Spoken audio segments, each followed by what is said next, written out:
Episode की starting में हम देखते हैं ट्रेजर बॉक्स में से एक लीज बाहर आता है। इसे देखकर लॉयड कहता है ये लीज किस तरह का क्रिएचर है। इस पर ताऊ उसे बताते हुए कहती है तुम चिंता मत करो और जल्दी से इस डेंजन से बाहर चले जाओ। जिस पर लॉर्ड यानी कि रॉबर्ट उससे कहता है मुझे यहाँ से नहीं जाना है, मुझे ये फाइट देखनी है। लेकिन ताऊ अपने पावर को इस्तेमाल करते हुए लॉयड को पीछे ढकेल देती है और कहती है मुझे माफ करना, लेकिन तुम्हें यहाँ पर नहीं रहना चाहिए क्योंकि लीज बहुत ही ज्यादा पावरफुल होते हैं और वो तुम्हें मार भी सकता था, इसलिए मैंने तुम्हें पीछे ढकेल दिया। इसके बाद वो लीज ताऊ पर अटैक करने लगता है। ताऊ उसके हर अटैक को डॉज करते हुए कहती है आखिर ये कैसे हो सकता है, एक लो लेवल डेंजन के अंदर एक लीज कैसे हो सकता है, लीज को तो ए रैंक के एडवेंचर्स भी नहीं हरा सकते हैं। इसके बाद ताऊ कहती है मैं इसके साथ फाइट करती रहूंगी तब तक रॉबर्ट यहाँ से बाहर निकल जाएगा। इसके बाद हम रॉबर्ट को देखते हैं जो कि पीछे गिर रहा होता है। वो कह रहा होता है कि मुझे की के बारे में चीजें सीखनी है और डेंजन के बारे में भी, इसलिए वो अपने मैजिक को इस्तेमाल करते हुए वहीं पर अपने आप को रोक देता है और फिर वो कहता है क्या वापस जाना ठीक रहेगा, लेकिन मुझे आखिर ताऊ ने पीछे क्यों ढकेला ये मुझे नहीं पता। इसके बाद वो ग्रीम से पूछता है कि आखिर उसने ऐसा क्यों किया होगा, लेकिन तभी वो ग्रीम को देखता है जिसकी हालत बहुत ही ज्यादा बुरी हो चुकी है। ग्रीम लॉयड से कह रहा होता है कि घर वापस आ जाओ और मुझे बचा लो। ये सुनकर लॉयड बहुत ही ज्यादा कंफ्यूज हो जाता है और वो कहता है या मुझे यहीं पर रहना चाहिए या मुझे वापस चले जाना चाहिए। जिसके बाद हम ताऊ को देखते हैं जो कि लीड से फाइट कर रही होती है, लेकिन उस लीड से लड़ते लड़ते उसकी बहुत ही ज्यादा बुरी हालत हो चुकी है। अब ताऊ भी जान जाती है कि वो इसे फाइट नहीं कर सकती है। वो कहती है अगर मैंने इसके साथ फाइट कंटिन्यू रखा तो मैं मर भी सकती हूँ। वो कहती है अब तक तो रॉबर्ट बाहर निकल चुका होगा, इसलिए मैं भी यहाँ से भागने की कोशिश करती हूँ। वो धीरे धीरे डेंजन से बाहर निकलने की कोशिश करने लगती है, लेकिन तभी उसे लीच कहता है की टेक्निक एक्टिवेट। ये सुनकर ताऊ बहुत ही ज्यादा हैरान हो जाती है और कहती है आखिर ये लीच कैसे बात कर पा रहा है। वो लीच उससे कहता है तो तुम्हारे पास भी ये आर्ट है, मैंने एक इंसान को खाया था जिसके पास भी ये की आर्ट थी और यहाँ पर तुम्हारे जैसे जितने भी इंसान आते हैं जिनके पास स्पेशल एबिलिटीज होती है मैं उन सबके सोल को यहीं पर खा जाता हूँ और जैसे ही मैं उन सबको खा लेता हूँ मुझे उसी टाइम उन सबका स्किल मिल जाता है। लेकिन तुम्हें खाना मुझे नहीं लगता है कि मेरे लिए फायदेमंद होगा, लेकिन तुम्हारे साथ जो लड़का यहाँ पर आया था उसने मेरे अटैक पर काफी स्पीड से रिएक्शन दिया था। ये सुनकर ताऊ से कहती है तुम और रॉबर्ट बिल्कुल ही एक जैसे नहीं हो, तुम लोग भले ही नॉलेज के पीछे भागते होगे लेकिन मुझे लगता है कि अगर रॉबर्ट को एक पत्थर भी मिल जाएगा तो वो उस छोटे से पत्थर को भी देखकर बहुत ज्यादा एक्साइटेड हो जाएगा। वो लीज ये सुनकर कहता है उससे मेरा क्या फायदा। तभी ताऊ उसके ऊपर अटैक करने लगती है और बहुत ही स्पीड के साथ जाकर उसे मुक्का मारती है, लेकिन तभी वो लीज उसके सामने एक बहुत ही पावरफुल बैरियर लगा देता है। ये देखकर ताऊ कहती है मुझे इस छोटे से बैरियर पर फर्क नहीं पड़ता है, तब मेरी एज 5 साल की हुई थी तब से ही मैं ट्रेनिंग कर रही हूँ। तब बोलने के बाद ताऊ बहुत ही स्पीड के साथ और बहुत ही पावरफुल अटैक करती है उस बैरियर के ऊपर और थोड़ी ही देर में वो उस बैरियर को तोड़ देती है। लेकिन बैरियर को तोड़ने के बाद ताऊ की बहुत ही बुरी हालत हो जाती है, वो अपने बॉडी को मूव भी नहीं कर पा रही होती है। तभी हम देखते हैं वो लीज उसके पीछे आ जाता है और वो ताऊ की बेइज्जती करते हुए कहता है तुम्हारी ये की टेक्निक तो बहुत ही ज्यादा बेकार है, तुम्हारे पास जितनी भी पावर है वो मेरे एक फिंगर के बराबर भी नहीं है। ये बोलने के बाद वो ताऊ के ऊपर अटैक कर देता है, लेकिन तभी वो देखता है उसने जो अटैक किया है वो धीरे धीरे टूटने लगता है और तब उसे पता चलता है कि वहाँ पर लियोड आ चुका है। उसने कि उसके अटैक के सामने अपना बैरियर लगा दिया है और ताऊ को भी बचा लिया है।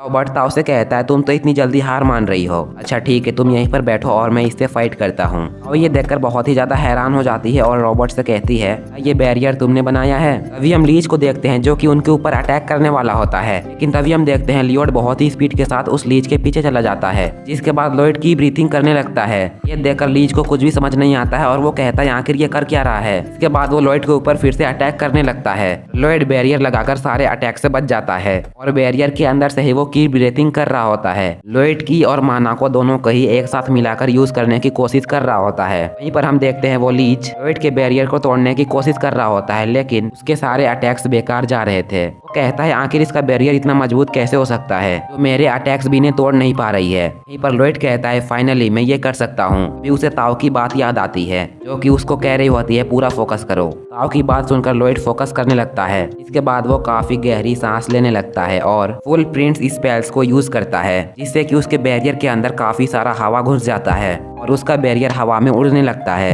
ये देखकर लीच को लगता है कि लॉयड यहाँ से भागने की कोशिश कर रहा है और वो लॉयड के बैरियर के ऊपर फुल पावर से अटैक करने लगता है। तभी लॉयड को महसूस होता है कि वो अच्छे से सांस नहीं ले पा रहा है, कि वो बैरियर के अंदर है। इसलिए वो अपने आप से बैरियर को हटा देता है। ये देखकर लीच को लगता है कि उस बैरियर को मैंने तोड़ा है और वो लॉयड से कहता है अब मैं तुम्हारी लिमिट देख सकता हूँ। ऐसा बोलने के बाद वो अब लॉयड के ऊपर हमला कर देता है। इसी पर हम देखते हैं लॉयड एक पत्थर के जरिए आसमान में लटक जाता है। लीच के अटैक उसे लगने वाले होते हैं, लेकिन तभी लॉयड की ब्रीथिंग का यूज करके वहां से निकल जाता है। वहीं पर ताओ भी समझ जाती है कि लॉयड ने बैरियर को खुद से हटाया है, जिससे कि उसे सांस लेने में बिल्कुल भी दिक्कत ना हो। इसके बाद लॉयड अब की और माना को एक साथ कमबैक कर लेता है। अभी अचानक से ही वो लीच लॉयड के ऊपर फिर से अटैक कर देता है, वो भी उसके चारों तरफ से।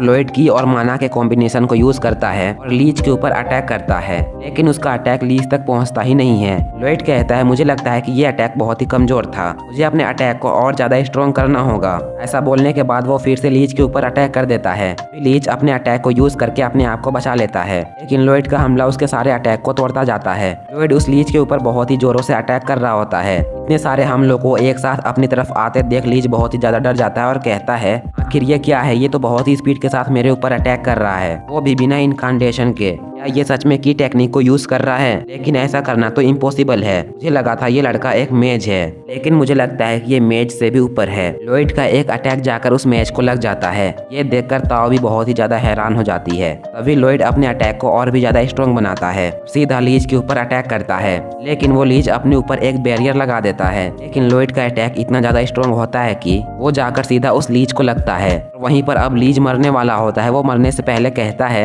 ऐसा कैसे हो सकता है। इसके बाद लॉयड ताओ से कहता है अब मुझे समझ आ गया कि ब्रीथिंग आखिर है क्या। इसके बाद वो दोनों ट्रेजर बॉक्स को ओपन करते हैं। ट्रेजर बॉक्स में से उन्हें जो सामान मिलता है उसे देखकर ताओ कहती है हमने इस डेंजन के अंदर आकर इतना ज्यादा मेहनत किया, लेकिन हमें इस बॉक्स के अंदर से इतना ज्यादा बेकार सामान मिला है। तब रॉबर्ट यानी कि लॉयड उससे कहता है मुझे लगता है कि ये बेकार नहीं है, इस चाकू के अंदर माना की एनर्जी को एब्जॉर्ब किया गया है। वो ताओ से कहता है क्या मैं इसे रख सकता हूँ? जिस पर ताओ कहती है ठीक है तुम इसे रख सकते हो। भी वो लोग देखते हैं कि वो जो ट्रेजर बॉक्स होता है वो अपने आप ही जमीन के अंदर जाने लगता है और वो डेंजन भी बहुत जोरों से हिलने लगता है। ये देखकर रॉबर्ट कहता है कि आखिर ये क्या हो रहा है। इस पर ताओ कहती है ऐसा हमेशा ही होता है, जब ट्रेजर बॉक्स के अंदर के सामान को ले लिया जाता है तो डेंजन गिरने लगता है। लॉयड कहता है अब मुझे ये ट्रेजर बॉक्स चाहिए और वो ट्रेजर बॉक्स को जमीन के अंदर से निकालने लगता है। अभी ताओ उससे कहती है तुम ये सारे काम को बाद में करना, अभी हमारे ऊपर डेंजन गिरने वाला है। लेकिन तब तक लॉयड उस ट्रेजर बॉक्स को निकाल लेता है, लेकिन वो पूरा बॉक्स नहीं होता है बल्कि उसके ऊपर वाला बॉडी पार्ट होता है। इसके बाद वो डेंजन गिर जाता है और अब वो लोग भी सेफली बाहर आ जाते हैं। इसके बाद ताओ लॉयड से कहती है तो तुम एक मेज हो, वैसे तुम काफी कमाल के हो, लेकिन मुझे समझ नहीं आया कि तुमने मैजिक की जगह की टेक्निक को यूज क्यों किया। क्या तुमने वो मेरे लिए किया? इस पर रॉबर्ट यानी कि लॉयड उससे कहता है नहीं, ये मैंने तुम्हारे लिए नहीं किया, मुझे लगा कि मुझे ये टेक्निक को करना चाहिए और उस टेक्निक को यूज करने में मुझे काफी ज्यादा मजा भी आया। ये सुनकर ताओ काफी ज्यादा डिसअपॉइंट हो जाती है। फिर रॉबर्ट उससे कहता है मैं तो भूल ही गया था, मुझे जल्दी से घर जाना होगा। अभी ताओ उससे कहती है तुमने जो लास्ट में अटैक यूज किया था वो एक सीक्रेट की ब्लेड अटैक है और मैं भी अभी तक उसे यूज नहीं कर सकती हूँ, इसलिए मैं भी आप काफी ट्रेनिंग करूंगी, मैं भी तुम्हारे जैसे की ब्लेड को यूज कर पाऊंगी। रॉबर्ट उससे कहता है तुमने बिल्कुल ही सही डिसीजन लिया है। ये बोलने के बाद वो वहाँ से चला जाता है, लेकिन तभी ताओ को याद आता है और वो चिल्लाते हुए रॉबर्ट से कहती है तुमने तो मुझे अपना एड्रेस बताया ही नहीं, मैं तुम्हें ढूंढूंगी कहाँ। लेकिन लॉयड उसे इग्नोर करता है और वापस से अपने रियल फॉर्म में आ जाता है। इसके बाद वो अपने घर आ जाता है और वो ग्रीम से कहता है क्या तुम ठीक हो? तभी वो देखता है ग्रीम की काफी बुरी हालत हो गई है। वो लॉयड से कहता है ये शिल्पा बहुत ही भयानक है। अभी हमें पास्ट का सीन दिखाया जाता है, यहाँ पर ग्रीम शिल्पा से लड़ रहा था। शिल्पा ग्रीम से कहती है आखिर आप इतना ज्यादा कमजोर कैसे हो गए? प्रिंस लॉयड मुझे लगता है कि आपको फिर से ट्रेनिंग देनी होगी। ऐसा बोलने के बाद वो ग्रीम को काफी ज्यादा मारती है, जिसकी वजह से ग्रीम की इतनी बुरी हालत हो गई है। लॉयड से कहता है मैं एक डीमन हूँ, लेकिन फिर भी मैं उससे नहीं जीत पाया। इसके बाद हम देखते हैं लॉयड को जो नाइफ मिली थी वो उस नाइफ के ऊपर एक्सपेरिमेंट करने के लिए आ गया था। वो कहता है भले ये नाइफ बहुत ही ज्यादा बेकार दिख रही है, लेकिन ये एक कमाल की नाइफ है। ऐसा बोलने के बाद वो अब उस नाइफ को गर्म पानी के ऊपर डाल देता है और फिर वो अपने सरफेस को एक्सपेक्ट करता है, जिसे देखने के बाद वो कहता है मुझे लगा ही था, इसके माना को एक्सपेक्ट किया गया था, जो कि किसी भी इंजेंटमेंट मैजिक के लिए यूज किया जाता है, जहां पर कोई मैजिक फॉर्मूला किसी वेपन के ऊपर लिखा जाता है और उस फॉर्मूला को लिखने के बाद उस वेपन का स्ट्रेंथ बढ़ जाता है। और मुझे लगता है कि इस नाइफ के ऊपर बूस्ट पावर इंजेंट लगाया गया है। ग्रिम उससे कहता है इसका मतलब तुम एन्चेंटमेंट मैजिक के ऊपर स्टडी कर सकते हो। अब लॉयड उससे कहता है लेकिन ये करना इतना भी सिंपल नहीं है, जिसके बाद उसको जितना भी माना एक्सेस मिलते हैं वो उन सभी का फॉर्मूला ब्रेक डाउन कर देता है। वो कहता है इस नाइफ से मुझे जितना भी माना एक्सपेंस मिला है अगर इतना ही इसका लिमिट है तो ये करना बहुत ही ज्यादा मुश्किल होगा। अगर मैं इसके एक्सपेरिमेंट के ऊपर फेल हो जाता हूँ तो ये नाइफ किसी भी काम का नहीं रह जाएगा। लॉयड कहता है अभी मैं जो स्पेल्स को यूज कर रहा हूँ गंदे पानी को साफ करने में काम आती है, लेकिन अगर हम लोग प्रीटी लेवल को थोड़ा सा कम करेंगे सभी बेस एलिमेंट्स को ये नाइफ सेपरेट भी कर सकती है, जिसके बाद सभी एलिमेंट्स अलग अलग हो जाते हैं। ऑयल, सिल्वर और हेमेटाइट। लॉयड कहता है हेमेटाइट तो हमें मोस्टे के कोर को पाउडर बनाने में मिलेगा, लेकिन वो काफी रेयर होते हैं। जिसके बाद वो कहता है लेकिन मेरे पास डेंजन का कोर है और मुझे लगता है कि हम इससे कुछ बना पाएंगे। अभी फिलहाल मुझे ऑयल और सिल्वर चाहिए और उनके अलावा थोड़ी बहुत वेपन्स चाहिए। इसके बाद लॉयड अपने डैड के पास आता है और उनसे काफी ज्यादा सिल्वर कॉइन्स मांगता है। उसके डैड उसे कहते हैं क्या तुम्हें गोल्ड कॉइन नहीं चाहिए? तो लॉयड कहता है नहीं, मुझे सिल्वर कॉइन ही चाहिए। लॉयड सारे सिल्वर कॉइन्स को लेकर वहां से चला जाता है। तब उसके डैड कहते हैं लॉयड बहुत ही ज्यादा प्यारा है। नेक्स्ट सीन में हम देखते हैं लॉयड अपने कमरे में आता है और सारे सिल्वर कॉइन्स को पिघला देता है। जब सारे सिल्वर कॉइन्स पिघल जाते हैं उसे काफी सारे सिल्वर मिल जाते हैं। अभी सीन शिफ्ट होती है और हम देखते हैं सिल्फा और लॉयड फाइट कर रहे होते हैं। लॉयड पीछे जाकर फुल स्पीड का यूज करके सिल्फा के पीछे आ जाता है और सिल्फा के ऊपर अटैक करने वाला होता है, लेकिन सिल्फा उसे देख लेती है और उसे कहती है तुम काफी स्लो हो। ये सुनकर लॉयड वापस से पीछे हट जाता है और अपनी पावर का यूज करके जमीन को उठा देता है। ये देखकर सिल्फा काफी ज्यादा हैरान हो जाती है। जिसके बाद लॉयड सिल्फा के ऊपर अटैक करने के लिए आगे बढ़ता है, लेकिन तभी वो देखता है कि वहाँ पर सिल्फा तो है ही नहीं। तभी अचानक से ही सिल्फा उसके ऊपर अटैक करती है और उसे पता चलता है कि सिल्फा उसके नीचे थी और वो लॉयड को फिर से एक बार हरा देती है। नेक्स्ट सीन में हम देखते हैं सिल्फा लॉयड को ऑयल दे देती है। सिल्फा मन ही मन कहती है लॉयड के पास काफी कमाल की स्किल्स है, उनके पास मैजिक एबिलिटीज भी है और वो स्वॉर्ड चलाना भी सीख रहे हैं। जिसके बाद लॉयड वहां से चला जाता है। नेक्स्ट सीन में हम देखते हैं लॉयड अपने कमरे में आता है और वो ऑयल को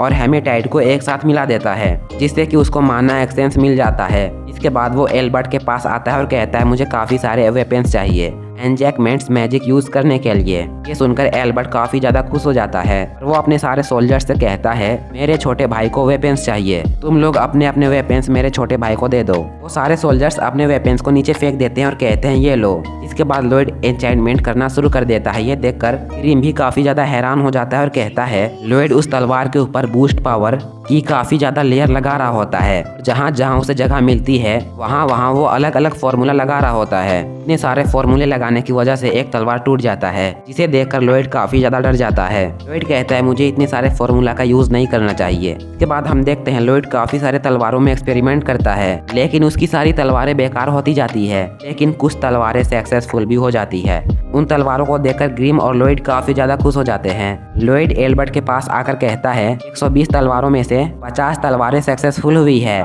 लेकिन मैंने 70 वेपन्स को वेस्ट कर दिया। यहीं पर सिल्फा कहती है ये लॉयड खाना नहीं बना रहे थे। लॉयड मन ही मन कहता है 50 नहीं बल्कि 80 तलवारें सक्सेसफुल हुई थी, लेकिन मैंने 30 के ऊपर एक्स्ट्रा फॉर्मूला लगाने की कोशिश की, लेकिन वो सब बर्बाद हो गए और अब सिर्फ 50 ही बचे हैं। वहीं पर एल्बर्ट बहुत ही ज्यादा हैरान हो जाता है और कहता है आखिर लॉयड ने इतने सारे एन्चेंटमेंट्स कैसे कर लिए, वो भी फर्स्ट टाइम में ही। लगता है मैंने जितना सोचा था लॉयड उससे भी काफी ज्यादा होशियार है। वहीं पर एक गार्ड कहता है अगर इसने सच में ये कर दिखाया है तो ये तलवारें काफी कमाल की बन गई होगी। वहीं पर दूसरा गार्ड कहता है तुम बेवकूफ मत बनो, ये झूठ बोल रहा है। लॉयड की बेइज्जती सुनकर सिल्फा बहुत ही ज्यादा गुस्सा हो जाती है। वो गार्ड कहता है ये नॉर्मल ही तलवार है जो कि हमने इसे दिए थे। ये कहने के बाद वो उस तलवार को अपने म्यान में रखने लगता है, लेकिन वो तलवार इतना ज्यादा शार्प होता है कि उसकी म्यान ही कट जाती है। ये देखकर ग्रिम कहता है देखा तुमने, तुम्हारी तलवार कितनी शार्प हो गई है। इसके बाद एल्बर्ट भी अपने तलवार को देखता है और वो कहता है ये तो सच में बहुत ही ज्यादा कमाल की है। फिर लॉयड उससे कहता है मैं देखना चाहता हूँ आखिर इन वेपन्स का आप लोग यूज कैसे करोगे। एल्बर्ट उससे कहता है ठीक है फिर, अगर ऐसी बात है तो तुम मेरे साथ आओ। आज हमारे फादर ने हमें मॉन्स्टर हंट का टास्क दिया है, अगर तुम आना चाहो तो हमारे साथ आ सकते हो। ये सुनकर लॉयड काफी ज्यादा खुश हो जाता है और कहता है हाँ बिल्कुल, मैं आपके साथ आना चाहूंगा। और यहीं पर हमारी इस एपिसोड की एंड हो जाती है। ये एपिसोड कैसा लगा कमेंट बॉक्स में जरूर बताना, और अगर आप लोगों ने अभी तक चैनल को सब्सक्राइब नहीं किया तो प्लीज कर लेना एंड वीडियो को लाइक भी कर लेना, और हाँ बेल नोटिफिकेशन ऑन करना मत भूलना। तो आज के लिए बस इतना ही था, मिलते हैं नेक्स्ट एपिसोड में, तब तक के लिए बाय बाय।